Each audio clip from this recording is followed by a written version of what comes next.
Welcome to our channel 100% knowledge with success. Video देखने से पहले चैनल को सब्सक्राइब कीजिए और बेल आइकॉन दबाइए। नमस्कार दोस्तों, मैं लोकेश सैनी क्लास 12th की केमिस्ट्री क्लासेज में एक बार फिर से आपका स्वागत करता हूं। हमारे पास एल्किल हैलाइड की बात चल रही थी, हेलो एल्केन की बात चल रही थी। हमने इसके नामकरण और बनाने की विधियों के बारे में देखा था। इसमें कुछ और बनाने की विधि है, लेकिन वो एरिल हैलाइड की है या और हैलाइडों की है। उनके बारे में भी हम बात करेंगे, लेकिन वो हम बाद में बात करेंगे, ठीक है। उससे पहले जो हमारे पास टॉपिक है आज का, वो है फिजिकल प्रॉपर्टीज, भौतिक गुण, ठीक है। क्या है? भौतिक गुण। एल्किल हैलाइड के कौन कौन से भौतिक गुण होते हैं वो हमको पढ़ने हैं, ठीक है। ये भी एक मोस्ट इंपोर्टेंट टॉपिक है। अगर कोई आईआईटी नीट की तैयारी करेगा तो उसमें ये टॉपिक से 100% 2 क्वेश्चन आते हैं, ठीक है। तो ध्यान से देखिएगा, आपकी ये क्लास बहुत शानदार होने वाली है। सबसे पहले हम बात करते हैं अवस्था की। किसकी? अवस्था या स्टेट, ठीक है।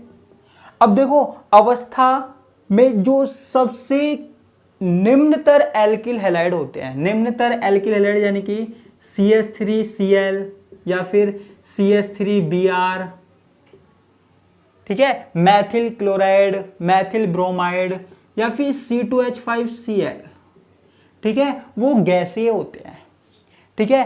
देखो, सिंपल सी बात याद रखिए आप, जो गैसें होती है वो हल्की होती है, ठीक है। जो गैसें होती है वो हल्की होती है, इसलिए हमारे पास जो कम कार्बन वाले होते हैं, जो निम्नतर सदस्य होते हैं, जिनमें 1 या 2 कार्बन होते हैं, वो हमारे पास क्या होते हैं? गैसीय अवस्था में होते हैं। क्या होते हैं? गैसीय अवस्था में होते हैं, ठीक है। और उसके बाद हमारे पास क्या होता है?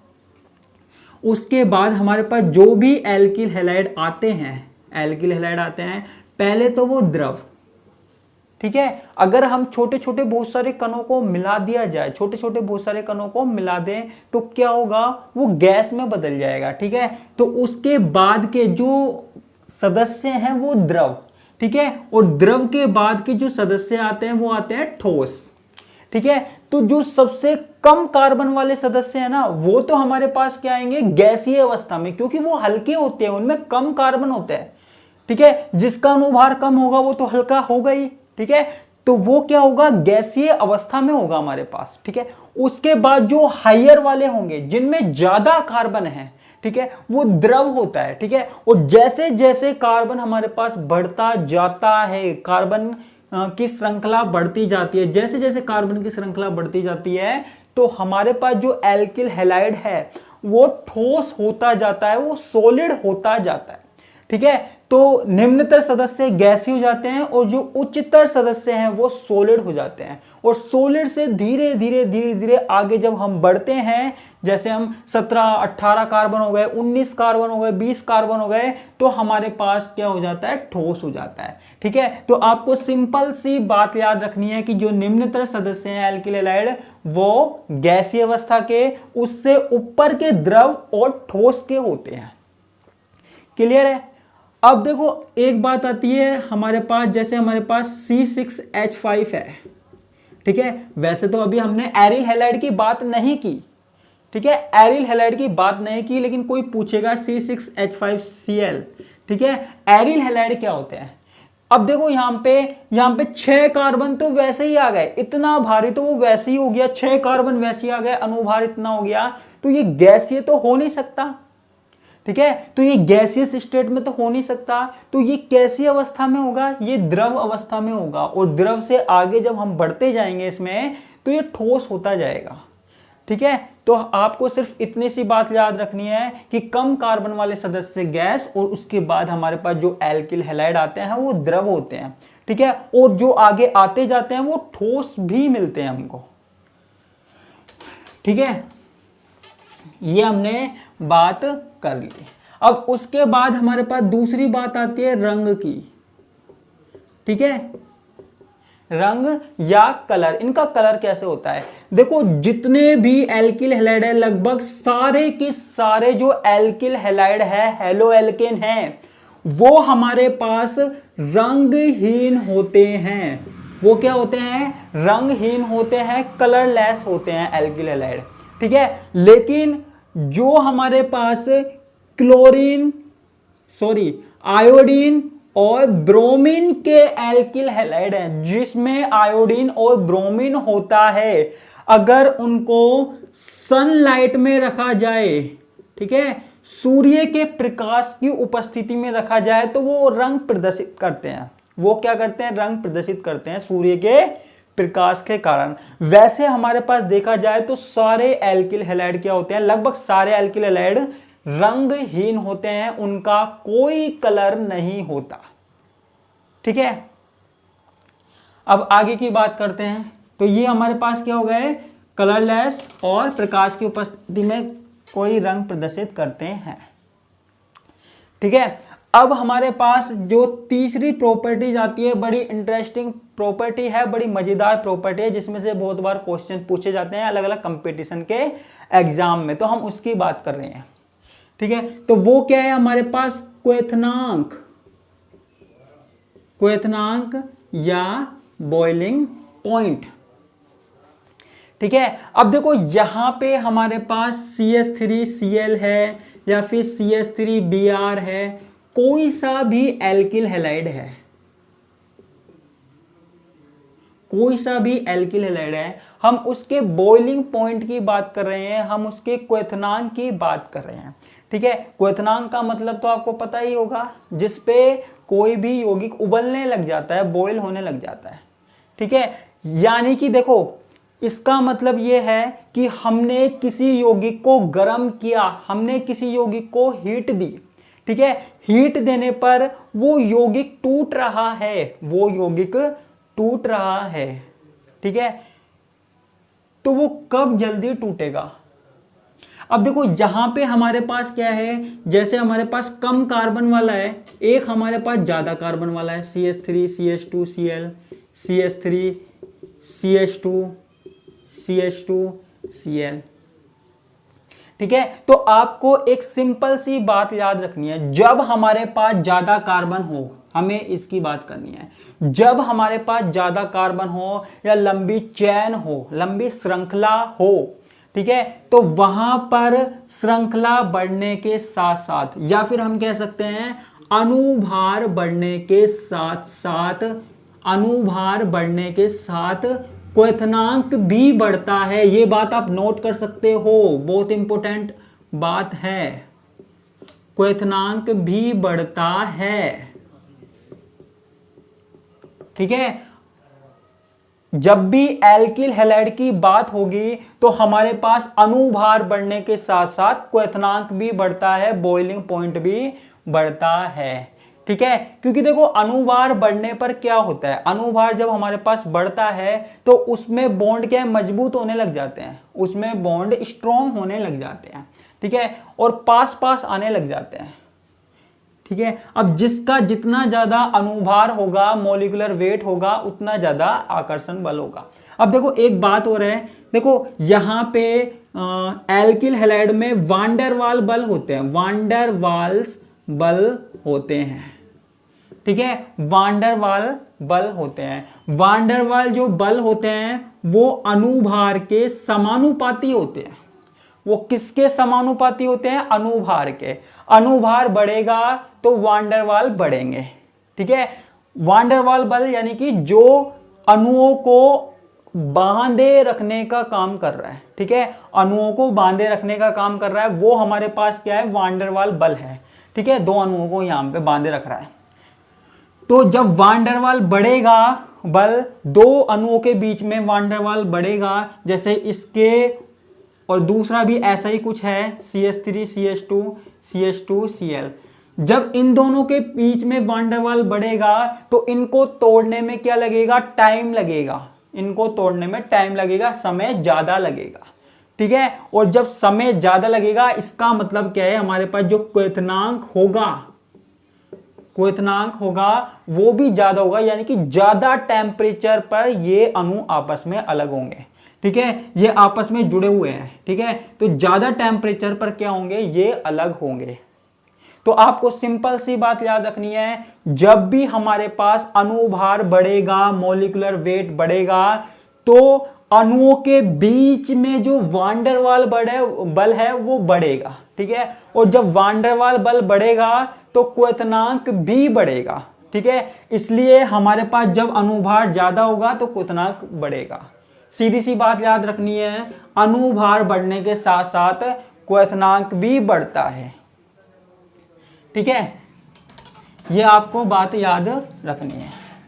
अच्छा, इनमें क्या है, जैसे हमारे पास है CH3F, CH3 Cl, CH3 Br और CH3I। ठीक है, अच्छा इनमें सबसे ज्यादा क्वथनांक किसका होगा? कार्बन तो सबों में सेम है, कार्बन सबों में सेम है, लेकिन किसका क्वथनांक ज्यादा होगा? यहां पे सबसे ज्यादा जो क्वथनांक है वो किसका ज्यादा होगा? वो ज्यादा होगा आयोडीन का। क्यों? क्योंकि देखो यहां पे तो अणुभार कितना सा है। ठीक है, अणुभार यहां पे भी हमको अणुभार देखना है। अणुभार कैसे देखेंगे? देखो आयोडीन, देखो परमाणु जो हमारे पास आवर्त सारणी है, आवर्त सारणी में सबसे ज्यादा नंबर पे कौन आता है? सबसे ज्यादा नंबर पे कौन आता है? आयोडीन आता है। ठीक है, सबसे ज्यादा नंबर पे कौन आता है? आयोडीन आता है। उसके बाद कौन आता है? ब्रोमीन आता है। उसके बाद कौन आता है? क्लोरीन आता है। और उसके बाद कौन आता है? फ्लोरीन आता है। ठीक है, तो सबसे ज्यादा जो मॉलिक्यूलर वेट है वो किसका होगा? अणुभार इसका होगा। CH3 तो सबों में सेम है, लेकिन इनमें आयोडीन का सबसे ज्यादा अणुभार है। ठीक है, और आयोडीन का सबसे ज्यादा अणुभार है, मॉलिक्यूलर वेट है, इसलिए हम कह सकते हैं कि सबसे ज्यादा क्वथनांक भी इसका ही होगा, क्योंकि जिसका जितना ज्यादा अणुभार होगा उसको तोड़ने में टाइम लगेगा। ठीक है, तो यहां तोड़ने में टाइम लगेगा। इसका बॉइलिंग पॉइंट सबसे ज्यादा और इसका बॉइलिंग पॉइंट सबसे कम होगा। ठीक है, यह आपको बात याद रखनी है, जिसका सबसे ज्यादा अणुभार उसका सबसे ज्यादा क्वथनांक। ठीक है, अब देखो हमारे पास कोई दो यौगिक हैं, ध्यान से देखना, कोई दो यौगिक हैं जिनमें एक तो दोनों यौगिकों का अणुभार समान है। दोनों यौगिकों का अणुभार समान है। अणुभार समान का मतलब जैसे हमारे पास कार्बन कार्बन कार्बन क्लोरीन। ठीक है, यहां पे इनकी जो वैलेंसी है वो हाइड्रोजन लगा के पूरी कर लेना, कोई दिक्कत वाली बात नहीं है। यहां पे देखो 4 कार्बन है, 1 क्लोरीन है। यहां पे क्या है? 4 कार्बन है, 1 क्लोरीन है। ठीक है, यहां पे क्या है? 4 कार्बन है, 1 क्लोरीन है। ठीक है, और एक यौगिक और बना देता हूं मैं आपके लिए।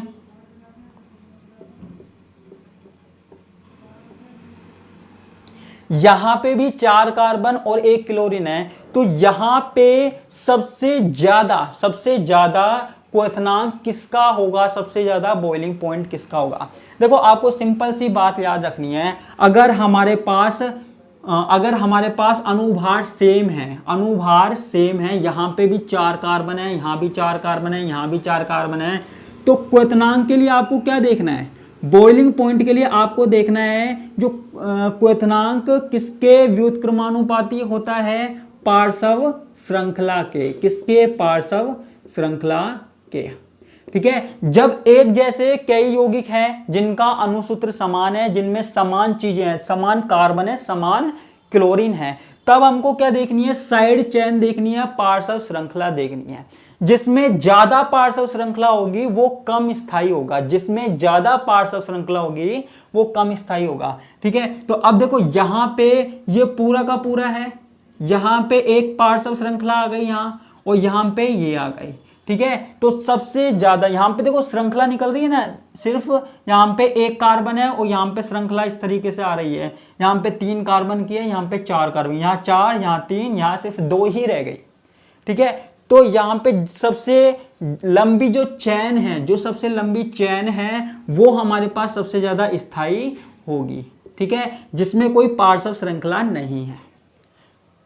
ठीक है, यहाँ पे 4 कार्बन की चेन है, यहाँ पे 3 कार्बन की चेन है और यहाँ पे 2 कार्बन की चेन है।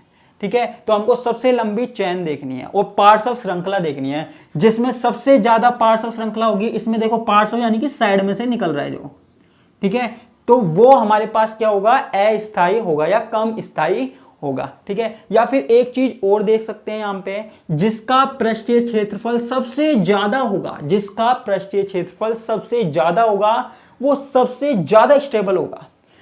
यहां देखने से पता लग रहा है, देखो मैंने कितना बड़ा गोला किया, सबसे ज्यादा क्षेत्रफल इसका, फिर उसके बाद दूसरे नंबर पे इसका, फिर इसका देखो कितना कम हो गया क्षेत्रफल। ठीक है, तो जिसका सबसे ज्यादा क्षेत्रफल उसका सबसे ज्यादा क्वथनांक होगा, उसका सबसे ज्यादा बॉइलिंग पॉइंट होगा। ठीक है, तो ये हमारे पास किसकी बात हो गई, क्वथनांक की हो गई, बॉइलिंग पॉइंट की हो गई। या फिर हम ये कह सकते हैं कि जो 1 डिग्री है, ये हमारे पास 1 डिग्री है, ये हमारे पास क्या है 2 डिग्री है और ये हमारे पास क्या है 3 डिग्री है।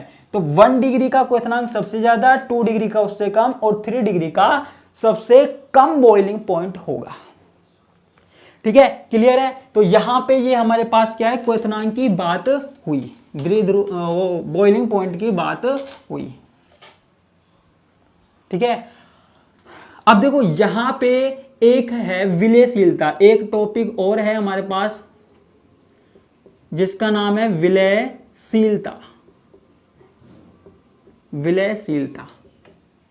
ठीक है, अब देखो यहां पे कितनी मजेदार बात हो रही है, शानदार बात हो रही है। विलयशीलता, विलयशीलता में हमको यह देखना है कि ये जो एल्किल हैलाइड है, जो एल्किल हैलाइड है वो जल में घुलता है या नहीं घुलता, जल में घुलता है या नहीं घुलता। तो ये जल में नहीं घुल पाता, जल में विलय नहीं हो पाता, या होता है तो अल्प विलय है।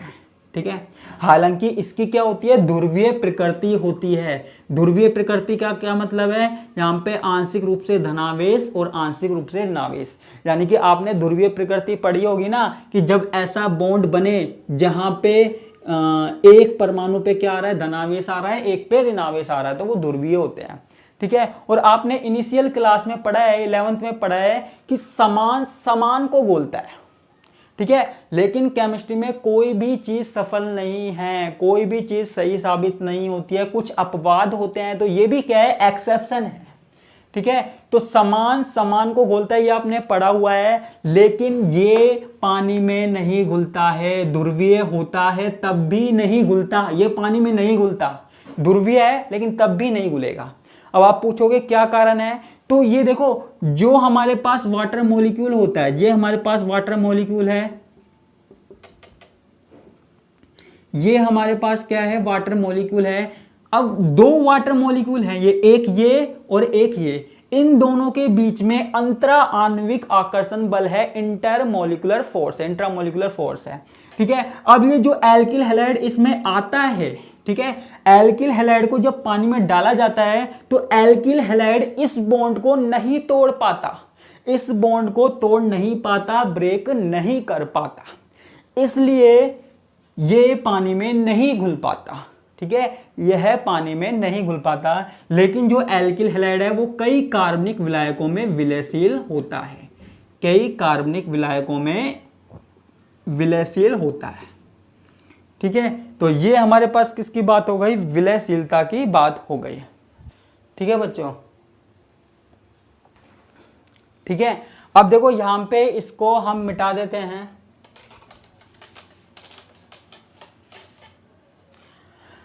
अब देखो एक टॉपिक और है आपका, वो है हमारे पास द्विध्रुव आघूर्ण। क्या, द्विध्रुव आघूर्ण या डायपोल मोमेंट, द्विध्रुव आघूर्ण या डायपोल मोमेंट हम इसको बोल रहे हैं। ठीक है, डायपोल मोमेंट का मतलब क्या है, हमारे पास है CH3F, CH3Cl, CH3Br और CH3I, ये हमारे पास 4 है। ठीक है, अब हमारे पास देखो डायपोल मोमेंट, द्विध्रुव आघूर्ण का मतलब क्या है, इसको म्यू से लिखते हैं और ये क्या होता है Q × D।